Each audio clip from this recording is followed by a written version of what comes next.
There's this video that keeps getting recommended to me and a few of my subscribers where Ben Shapiro apparently gives us 10 rules for debating leftists. As a leftist who likes to debate and who has debated in the past, I decided to take a look, and I was surprised to find that I actually agreed with all 10 of the tips that he gave. I think that they're great tips, if you just care about winning. Let's go through them really quick. So here are the 10 rules. The first rule is you have to hit first. You have to walk toward the fire. So this is something I learned from my mentor, Andrew Breitbart. And the idea is that you can't avoid the battle. You can try and be nice, you can try and run away from the battle, but the reality is that you are going to become a centerpiece. If you decide to go into politics at all, even to discuss it, you are going to be the focal point in a battle. So just walk toward the fire, embrace it. Okay, the second rule is you need to frame your opponent. He started off the interview by saying, Mr. Shapiro, you've called me a bully. Why? And I said, because you are a bully and you stand on the graves of the children of Sandy Hook in order to push your political agenda. And he had nothing to say to that because it was true. And he kind of clutched his pearls and said, how dare you? And I said, right, but I watch your show. It's true. And he said, again, how dare you? And I said, again, I watch your show. It's true. By framing my opponent, he could no longer put himself in this higher moral category. There was no way for him to portray himself as the figure on the rock preaching the gospel to people. He couldn't do that anymore. I had taken that away from him. The high moral ground no longer belonged to him. Rule number 3, you have to frame the debate. So what the left likes to do is argue the debate in their terms. And they have all sorts of tricks for this. So, for example, on same-sex marriage, the way they frame the debate is always, why do you want to stop two people who love each other from marrying each other? This is always the way that they discuss this issue, right? That's always the question. And the answer to that isn't, well, I do want to stop those people from marrying each other. The answer is, why do you think a child does not deserve a mother and a father? Right? You have to change the terms of the debate. Okay, the fourth point here, you need to spot inconsistencies in the left's argument. This takes research. You actually have to know the left's arguments better than they do. So it turns out that the vast majority of people on the left are wildly inconsistent, internally inconsistent about their arguments. Because the truth is that if they told you what they really believed, everyone hates that. Okay, fifth point, you have to force the left to answer questions. You may notice that I'm slightly aggressive in my style. There's a reason for this. This is because if you're on the defensive, you're losing. Right? There's no such thing as playing defense in politics. You're on the offensive all the time. You're forcing them to answer questions. The left loves nothing better than to just grill you as though you're a defendant on the stand. But the truth is you don't have to defend yourself against their attacks. They need to defend themselves against your attacks. So anytime you're asked a question, you should think, okay, how can I flip this so that I'm asking them a question, so I'm putting them on the defensive. The sixth point here is not getting distracted. So you'll notice when you're in debate with folks on the left, they always have a red herring. Seventh point, if you don't know something, you need to admit it right off the bat. So this is where more people get caught in debate than any place else. One of the gaffes that Donald Trump had, he was being interviewed by Hugh Hewitt, and Hugh Hewitt asked him about the nuclear triad. And Donald Trump didn't know what the nuclear triad was. Okay, fair enough. Just say, look, Hugh, I'm not an expert on the nuclear triad. Maybe I'll make you my defense secretary. Right? That would actually be a decent answer.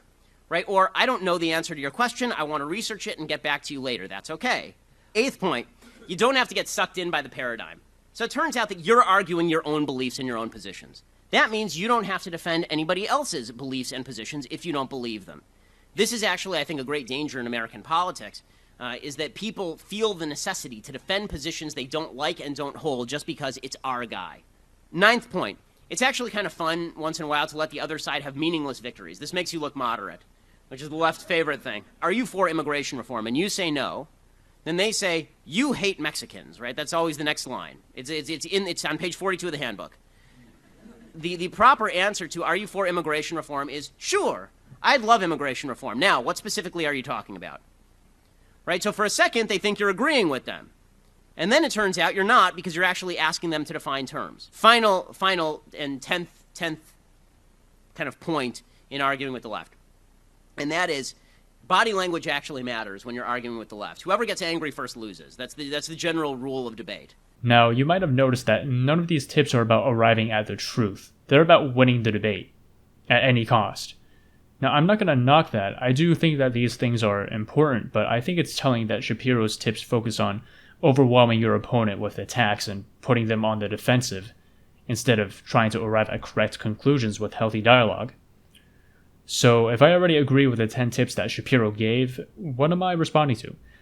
You see, Ben doesn't just give tips by themselves, he also makes a number of arguments in between the tips. Leftists don't do anything for the world, okay? Leftism doesn't do anything for the world. Leftism is a philosophy of stealing and taking and voting for people to put a gun to somebody else's head to take crap from you for their own personal betterment. So, here's what we're gonna do.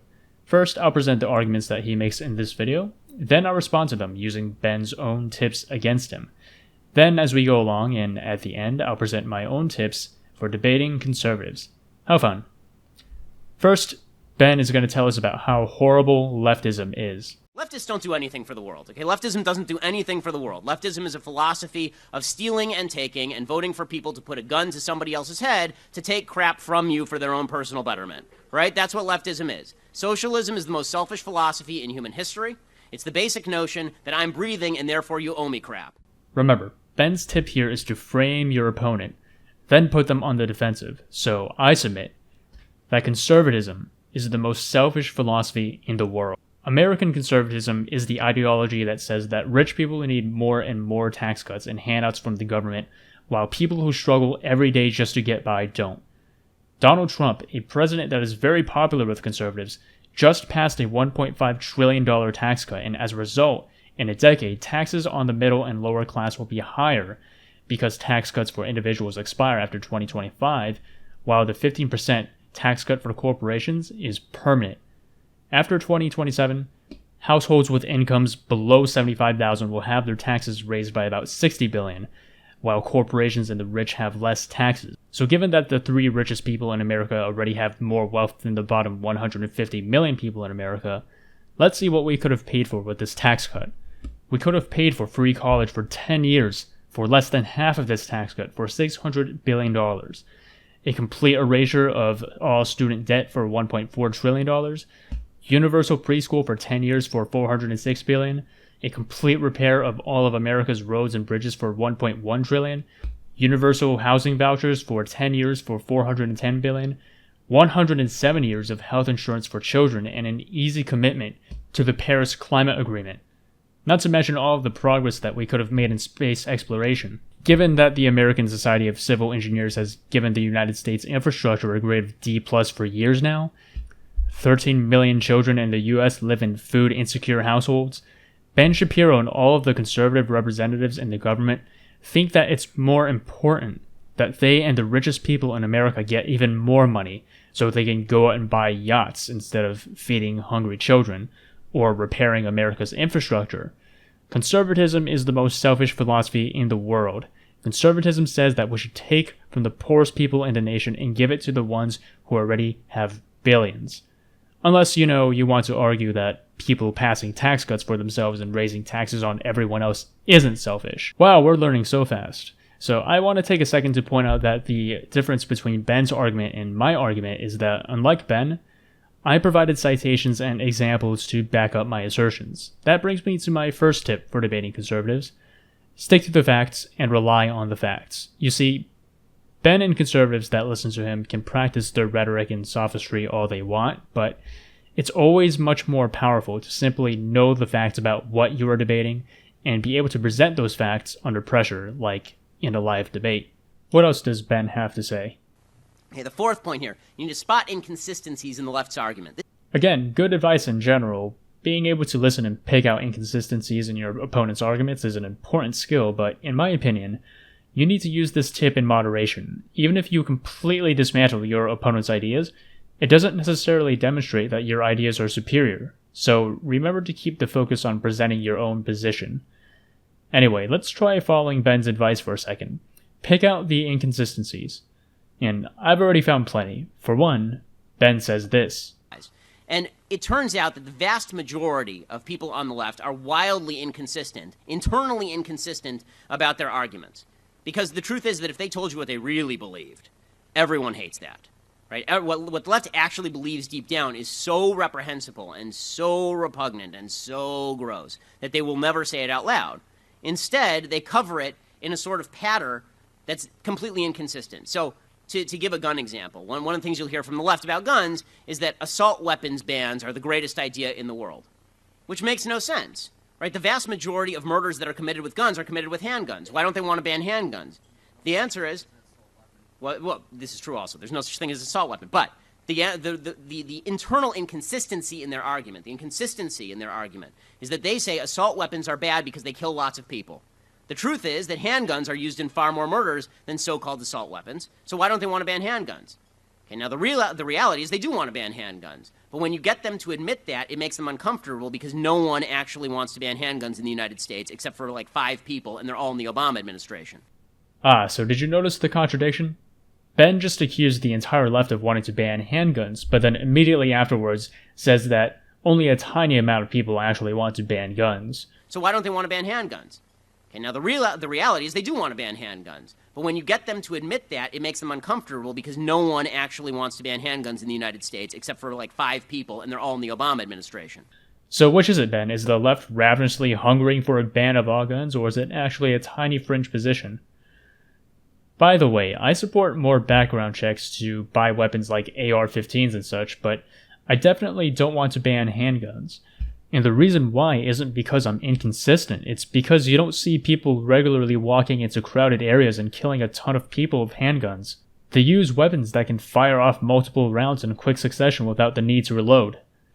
But before we get too distracted, there's another inconsistency here. Ben says this about leftists. Unfortunately, people on the right, we like to argue in terms of policies and in terms of information. Folks on the left like to argue in terms of character.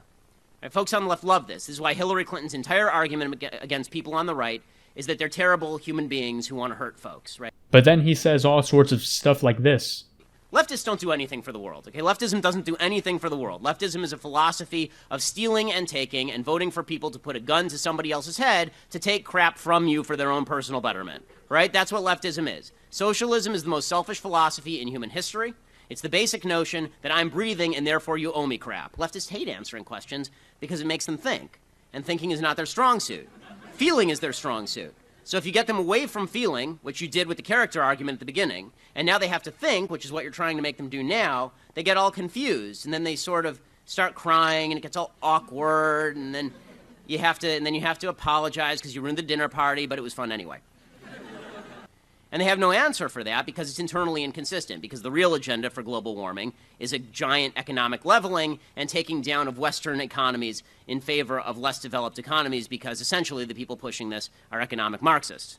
For example, on same-sex marriage, the way they frame the debate is always, why do you want to stop 2 people who love each other from marrying each other? This is always the way that they discuss this issue, right? That's always the question. And the answer to that isn't, well, I do want to stop those people from marrying each other. The answer is, why do you think a child does not deserve a mother and a father? Or you have to change the terms of the debate. Okay, so Mr. Facts and Policy here, when talking about whether or not 2 people should have the right to get married, goes to, oh, think of the kids. Now, there's this trend lately of people on the right going around and bragging about how logical they are and how they don't care about feelings at all. As if that makes them intellectual superiors, but the fact is, everyone relies on their feelings. Okay, everyone does. Your sense of morality is a feeling. Your love for your community is a feeling. Your will to live is a feeling. Ben, your religion, even your religion is a feeling, okay? So how should we use our feelings in political discourse?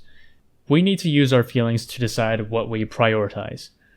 I think for everyone, people want to have individual freedom, material well-being, safety, a sense of belonging, etc.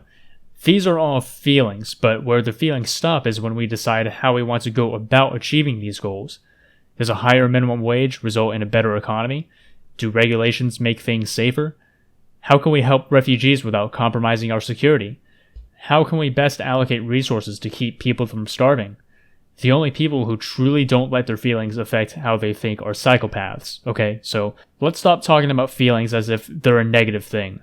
What's Ben's next tip? Okay, 5th point. You have to force the left to answer questions. You may notice that I'm slightly aggressive in my style. There's a reason for this. This is because if you're on the defensive, you're losing. Right? I mean, there's no such thing as playing defense in politics. You're on the offensive all the time. You're forcing them to answer questions. Again, generally good advice. After all, it was Reagan who famously said, "If you're explaining, you're losing." However, I think that Ben is oversimplifying debate here at his and his followers' own peril. It's very important to be aggressive and stand for your own ideas rather than simply opposing the opposition. I mean, that's the mistake that the Democrats in office are making right now with Trump, but like everything, this is a balance. If you are constantly on the offensive and you don't take the time to effectively rebut what your opponent has to say, this is going to massively hurt your case with your audience, and even worse, will make you look like a bully. Which brings me to my second tip for debating. As much as possible, debate with an audience.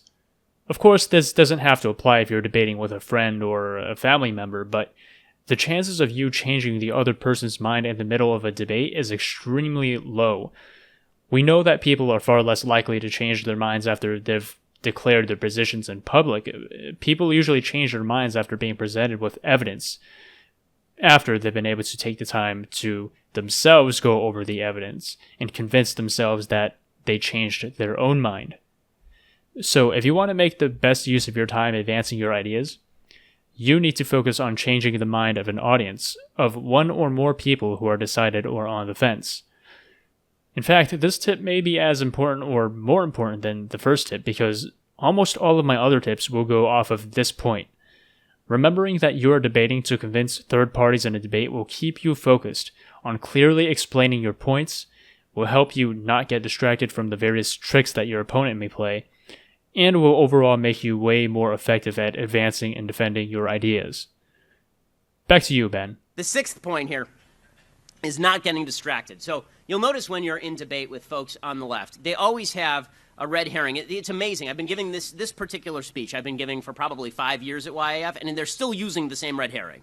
They still use it, right? It's the only one that they have, right? So you're talking about Barack Obama's foreign policy is terrible. It's just terrible. The world's on fire. He's been feckless. He's incentivized all of America's enemies to become more powerful and more anti-American. People are dying all over the world because of President Obama's foreign policies. And the first thing they do is they scream in agony and their head swivels full 360 degrees and they vomit in all directions and then they shout, Bush. The proper answer is don't get distracted by George W. Bush, okay? First of all, he's not that distracting. Second of all, George W. Bush is not relevant to this conversation. Okay, he's not. What does it matter what George W. Bush did in 2003 in Iraq? What matters is what you're doing right now, right? We're not talking about that. If you want to debate Iraq, we can also debate whether it would have been better if Woodrow Wilson had stuck with his Russian intervention in 1919 instead of allowing the Russian Reds to beat the Russian Whites. I mean, if we're going to do a historical debate, let's go all the way back to the beginning. Let's do this thing. Right, let's talk about John C. Calhoun. Right, let's talk about Millard Fillmore. Let's go all the way back. Right, let's talk about the Federalists and the Anti-Federalists. Hell, let's go back to Adam and Eve. I mean, that was a big debate, wasn't it? Ben, the reason why people might bring up Bush when you criticize Obama's foreign policy is because they're trying to do what you just told them to do: spot the inconsistencies. You want to criticize Obama's foreign policy for supposedly destabilizing the Middle East, yet you supported the Iraq War under Bush, an illegal war that killed hundreds of thousands of civilians and arguably destabilized the Middle East way more than anything Obama did. And as far as I know, you still haven't condemned the Iraq War like some other conservatives have. When people point this out, they're trying to show that you're inconsistent with your criticisms. Come on, Ben, just admit you were wrong on the war. It's not that hard. I'm going to build off of Ben's point here for my third tip, which is focus on defending ideas, not people. Sometimes when liberals criticize conservatives for unquestionably following Trump, no matter what he says or does, some will accuse liberals for doing the same thing with Bernie Sanders. But speaking for myself, that is absolutely not true. I am in complete agreement with many of the policies that Bernie is advancing. But if Bernie did something horrible tomorrow, like let's say that he kicked an old lady down a flight of stairs and pissed on her or something, I would be the first to disavow him. Because to me, I love Sanders as a person, but in the end, what's important are his ideas. So when you're debating a conservative and someone brings up something that Obama did, you don't have to do what Ben did and just keep going back in time. If you disagreed with what Obama did, just agree with your opponent's criticism, if it's valid, that is, and Just keep debating your original points. One of the biggest intellectual weaknesses with conservatives is that generally they value obedience to authority and conformity with the in-group more than liberals do. This can be a strength because of how well they can maintain their solidarity with each other, but this also puts them at a weakness because then they feel like they have to defend certain people's actions and words, even when what that person did may be indefensible. This explains why conservatives cared so much about traditional family values right up until Donald Trump started splitting families up and cheating on his wife with porn stars. When Roy Moore was credibly accused by many women of being a pedophile to the point where a local Alabama mall banned him for his predatory behavior, 650,000 people, 91% of which were Republicans, came out and voted for him anyway. While this kind of hypocrisy might fly with people who are so devoted to conservatism that they're willing to overlook anything in the name of power, most can easily see past this hypocrisy, and right now, almost everyone who isn't a Republican overwhelmingly rejects Trump, as well as a lot of his policies. 7th point. If you don't know something, you need to admit it right off the bat. So this is where more people get caught in debate than any place else. If Donald Trump were a normal candidate, he'd get caught on this all the time, right? Because Donald Trump literally knows nothing. He knows 0 things. The number of things he knows has actually started to decrease into the negatives, right? He's making up things that he doesn't know now. So one of the gaffes that Donald Trump had, he was being interviewed by Hugh Hewitt, and Hugh Hewitt asked him about the nuclear triad. And Donald Trump didn't know what the nuclear triad was. Okay, fair enough. Just say, look, Hugh, I'm not an expert on the nuclear triad. Maybe I'll make you my defense secretary. Right? That would actually be a decent answer. Right? Or, I don't know the answer to your question. I want to research it and get back to you later. That's okay. What you probably shouldn't do is do the things that Trump does, which, by the way, are not going to fly in a general election. Okay. First, let's just take one moment to mock Ben for being so wrong on Trump. Other than that unfortunate prediction, this is very good advice, and it provides several functions in a debate. One, if you admit that you don't know something when you don't know, some of the audience might take it as a sign that you are weak, but much more of the audience will take it as a sign that you are honest, and that you're approaching the topic with a desire to arrive at the truth, instead of deceiving the audience into agreeing with you. Also, in some ways, it can take some pressure off of you in a debate. If you're nervous about debating, it helps a lot just to focus on debating what you do know. If you stick to the facts and don't try and bullshit the audience, you'll be fine. Okay, 8th point. You don't have to get sucked in by the paradigm. So it turns out that you're arguing your own beliefs and your own positions. That means you don't have to defend anybody else's beliefs and positions if you don't believe them. This is actually, I think, a great danger in American politics. Is that people feel the necessity to defend positions they don't like and don't hold just because it's our guy. This is basically a rehash of my 3rd tip, so let's move on. 9th point. It's actually kind of fun once in a while to let the other side have meaningless victories. This makes you look moderate, which is the left's favorite thing. They say, are you for immigration reform? And you say no. Then they say, you hate Mexicans, right? That's always the next line. It's on page 42 of the handbook. The proper answer to are you for immigration reform is sure. I'd love immigration reform. Now, what specifically are you talking about? Right? So for a second, they think you're agreeing with them. And then it turns out you're not because you're actually asking them to define terms. What Ben is basically saying here is agree with broader points and then argue the specifics. I don't see why this has to be pointed out. Final and 10th kind of point in arguing with the left.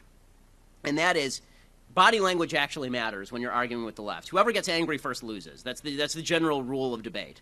Unless, again, Donald Trump violates every rule of debate. But aside from Donald Trump, assume you're not Donald Trump. I just want to take a moment here and point out that Ben keeps trying to distinguish Donald Trump from other conservatives. But there's no basis for that separation. About 80% of Republicans approve of Donald Trump and support everything that he does. 77% of Republicans support Trump's stupid border wall. Even 55% supported his horrific child separation policy.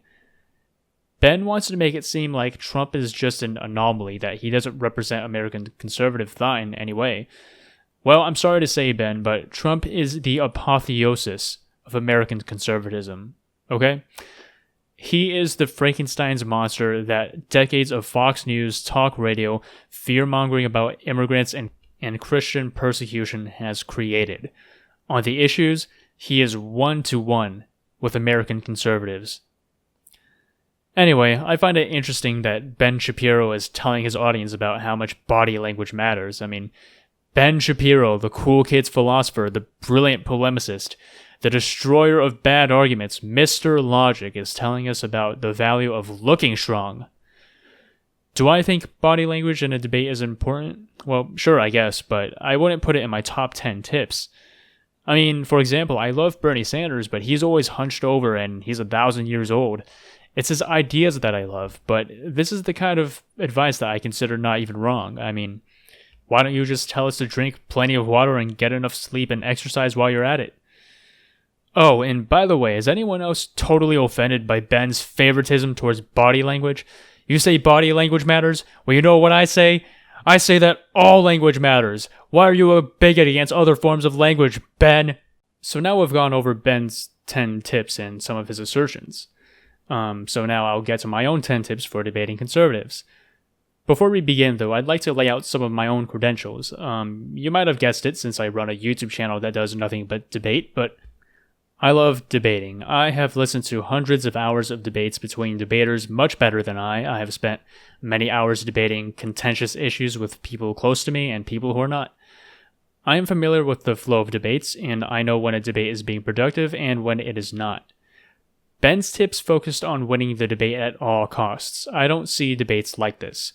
I don't see debates as something you can win with pure wordplay and rhetoric. I see it as a way of presenting information to audiences and being able to respond to the opposite side's arguments in real time.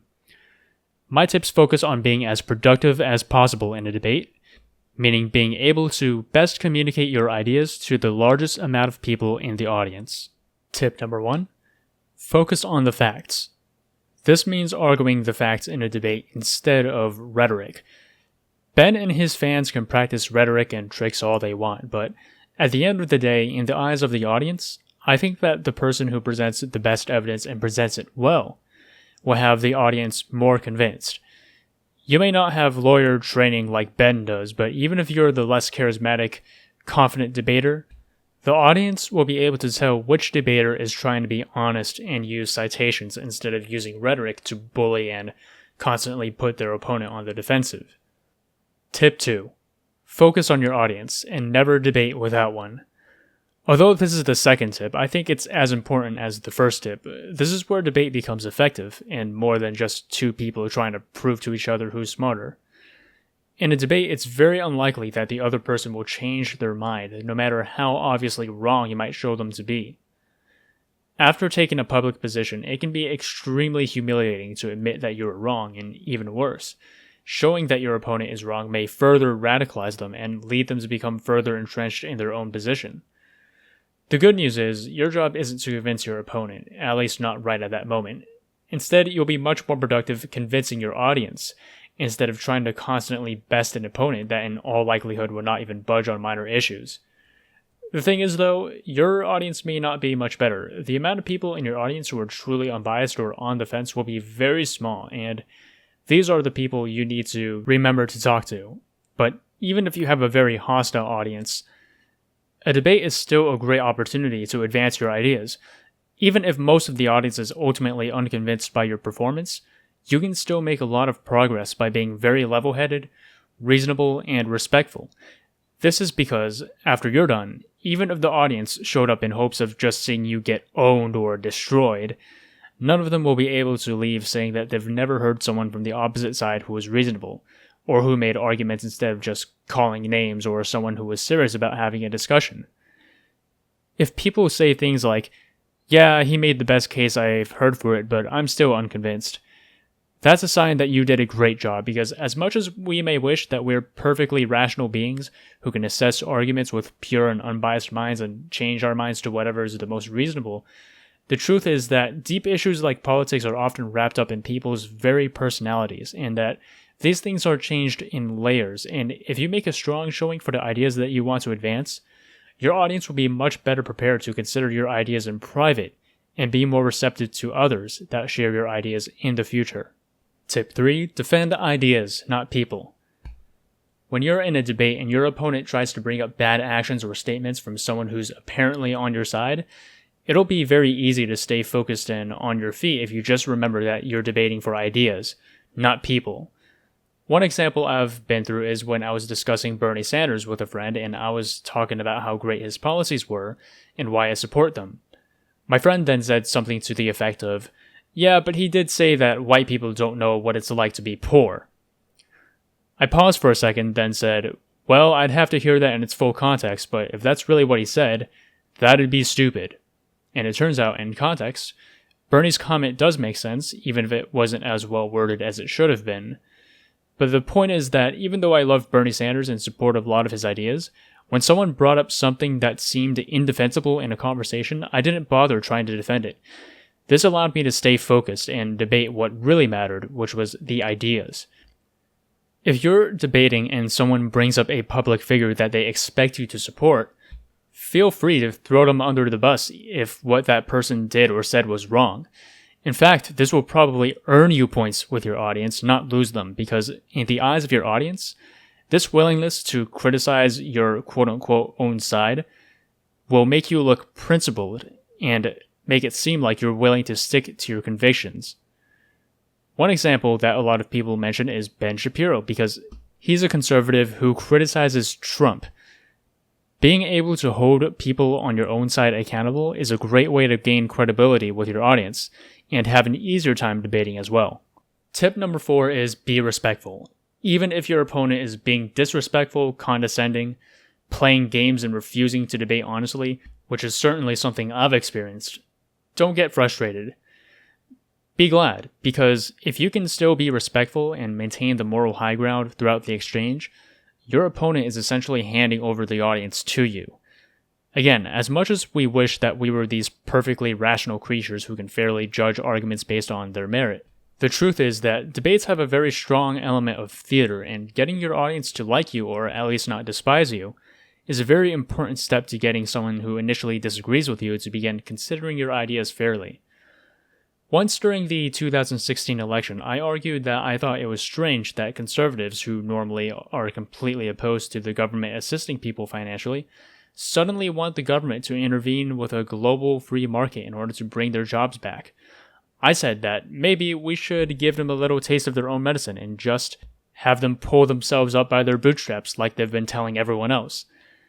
And instead of responding to that point, my opponent then said, "Then you're a racist! Because there are black people living in the South, and if you want to take their welfare away, then you're a racist, because that's what the liberals say. Whenever you say anything, all liberals do is call you racist." Now, this person knew that I was a liberal, and considering that I've never pulled the racist card on him in a conversation before, I knew that this accusation was extremely unfair, and I basically blew up at him. Now, luckily, I didn't have an audience, and I don't talk to this person anymore, but in a debate, the much better thing to do would have been to keep the moral high ground and keep debating in good faith. I should have said something to the effect of, "Well, I'm obviously not one of those liberals you were talking about. I've never called you a racist, so I don't understand why you're bringing this up.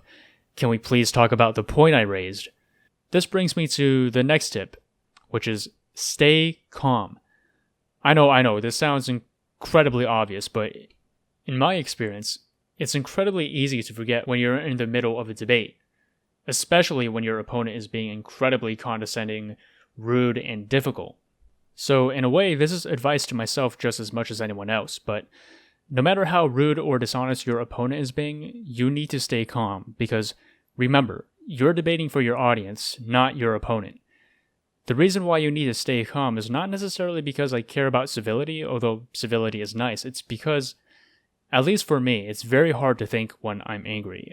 Perhaps you're different, and you get sharper when you're angry, but in that case, go ahead and be as aggressive as you can manage, but whatever your relationship to anger is, your passion for your ideals should never get in the way of your ability to argue for them.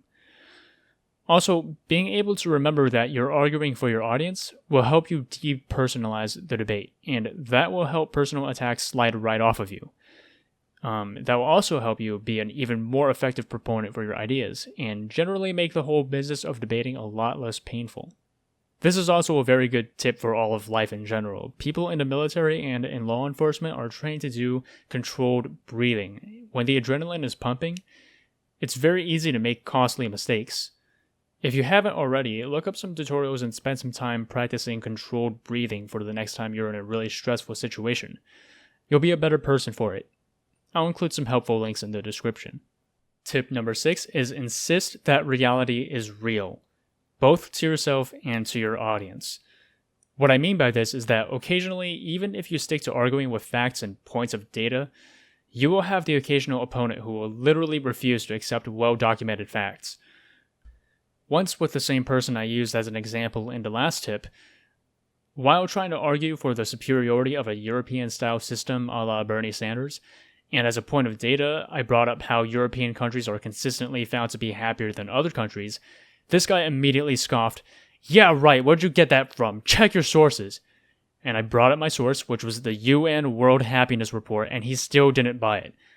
He was convinced that it was faked because he didn't like the left-leaning politics in Europe, so they had to be more miserable in his eyes or else he would be wrong. And when well-documented facts were brought up to him, since the facts contradicted him, instead of fairly considering the facts that I brought him, he decided that the facts had to be wrong. This is a huge part of why I'm so adamant on having an audience when you debate, because since I didn't have an audience for that debate was almost a complete waste of time.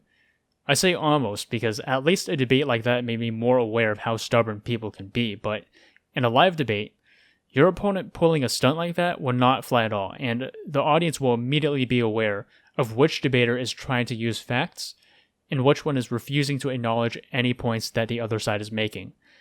And if you're the one presenting facts, that can only help you. So, if you're in a live debate and you find yourself in a situation where your opponent will not even acknowledge facts and data that you bring up in support of your position, don't get frustrated. In fact, you need to bring up even more facts. If all your opponent can do is deny and deny that reality is reality, the audience will soon be very clear on whose ideas are better. Tip 7 is get lots of practice. The terrible debates that I just brought up may have been a waste of time from the perspective of trying to convince others of my ideas, but in the long run, I think that they're still beneficial. Because if you debate with an intention to learn and get better, every debate will make you more effective. Every frustration, every stubborn and rude opponent, all make you better equipped to argue for your ideas. One might look at a person like Christopher Hitchens or even Ben Shapiro and think that debating is like a talent that you're just born with, but in reality, it's a skill, and just like any other skill, the only way to get really good at it is to do it a lot. A good place to begin debating is right here on YouTube, even if it's just on a comment section. When you debate an idea on any platform, treat it as if you were debating in real life, and soon enough, you'll be able to notice patterns in the kind of arguments that you hear, and get a good feel for the general flow of arguments in general. Don't trick yourself into thinking that just listening to other people debate or having debates in your head is good enough. If you think that you have some magical knockdown argument that'll settle whatever issue you have in your mind, you don't know for sure until you've used it in a real debate. Just because you can't think of a good rebuttal doesn't mean that no one else can, and you can't think of what you can't think of. So if you want to fight for your ideas, the only way to do it is to get into the ring yourself. Tip 8 is similar to Tip 7, but you need to put in the time to be well educated about the issues that you discuss. You need to spend time reading about the issues that you want to talk about. You also need to spend the time listening to the opposition, and put in the time to learn how to better communicate your ideas, which you're doing right now if you're watching this video.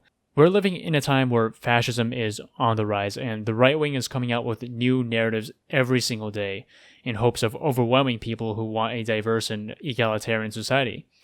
Whether it's a new angle for climate change denial, or pushing science that apparently makes racism okay, or spreading fake news to try and say that David Hogg actually graduated in California and is a crisis actor, or that Heather Heyer actually wasn't killed by a white nationalist but really died of a heart attack, or by excusing Donald Trump's sexual assaults by gaslighting everyone into thinking that it was just locker room talk.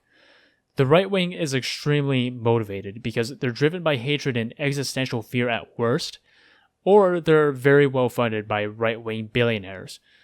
Left-wing ideas are not in the best interest of the rich and powerful, so they are primarily driven by grassroots efforts. And I know that it can get tiring, and although a lot of people say that it isn't your responsibility to educate others about these issues, I disagree. If you really care about the health of your society, I think that it's your responsibility to own up to your ideas and be ready to defend them. Criticizing power is always an uphill struggle, but if a society run by the alt-right seems bad enough for you, that idea should be more than enough to motivate you. Tip number 9 is know your audience. In a debate, you may end up talking about some very esoteric and heady concepts, and you may have a level of expertise in the topic that you're talking about that your opponent doesn't, but if you're not careful, this can actually work against you. If you want to argue about the nuances of societal power dynamics and different forms of feminist theory, you can, but it's not going to do you any good if your audience is still unconvinced that there's any difference at all in privilege and power that exists between races and classes in the first place. It also doesn't do you any good if you assume that just being on your side is a moral responsibility and that your audience should just do the research like you have before hearing a debate. The right wing will take advantage of any gap in understanding that your audience has, and if you lecture your audience about the privilege that they might have without first making it clear to them that the privilege is more or less built into society and that it isn't the fault of any one person in the audience, and that having privilege doesn't mean that you've done anything wrong as an individual, your conservative opponent will swoop in and spin what you've said to try and make it seem as if you're attacking the audience. They will try and tell your audience that you think that they're all racist bigots, and that unlike you, they will take the chance to comfort their audience and tell them that privilege doesn't exist, and that they're all good people who have done nothing wrong, and that you, the authoritarian liberal, is trying to make them all feel guilty for things they're not responsible for. When you're speaking to an audience, you need to be able to gauge where the audience's understanding of issues are, and if you assume that your audience knows something that they don't, you are running the risk of alienating your audience. The right wing has the advantage of having very simplistic ways of looking at the world, so they can sum up very complex issues into simplistic explanations. That's why the PragerU channel motto is an entire semester in 5 minutes. PragerU explains the values that have made America the greatest force for good the world has ever known. 5 minutes at a time. My last tip is similar to the first one, but I feel like it just needs to be said, just because of certain mistakes that I've seen some people make, and it's this. Never ever use your opponent's identity as an argument. A famous example of this is certain people trying to point out that others haven't experienced discrimination because they're a quote-unquote white male. This may be true, but rhetorically it's about as bad as an argument as you can make. Right now, the right wing is putting in a concerted effort into trying to recruit young white men by convincing them that liberals hate them, and that they have no space to exist in an egalitarian society. One way that they're doing this is by memifying anyone who uses straight white male as an argument. This allows your opposition to dismiss all of your other arguments and pretend that you have no arguments besides name-calling, and allows your opponents to frame you as being motivated by hatred. This then allows them to assume the intellectual high ground and make your audience feel as if they're being attacked by you. So those are my 10 tips. What do you think? I personally think that they're more useful than Ben's tips, but I may be biased. Interestingly, I think my tips can be contrasted with Ben's in the sense that mine are focused on communicating ideas clearly and effectively to audiences, while Ben's tips are about being able to show strength and conviction and constantly put your opponent on the defensive. That probably says something about how we both think about the purpose of debating. So thanks so much for watching all of that. Please like and subscribe, and we are a brand new channel and we're just getting started, so I've got a lot of stuff to share with you all and I can't wait to put it out, so take care.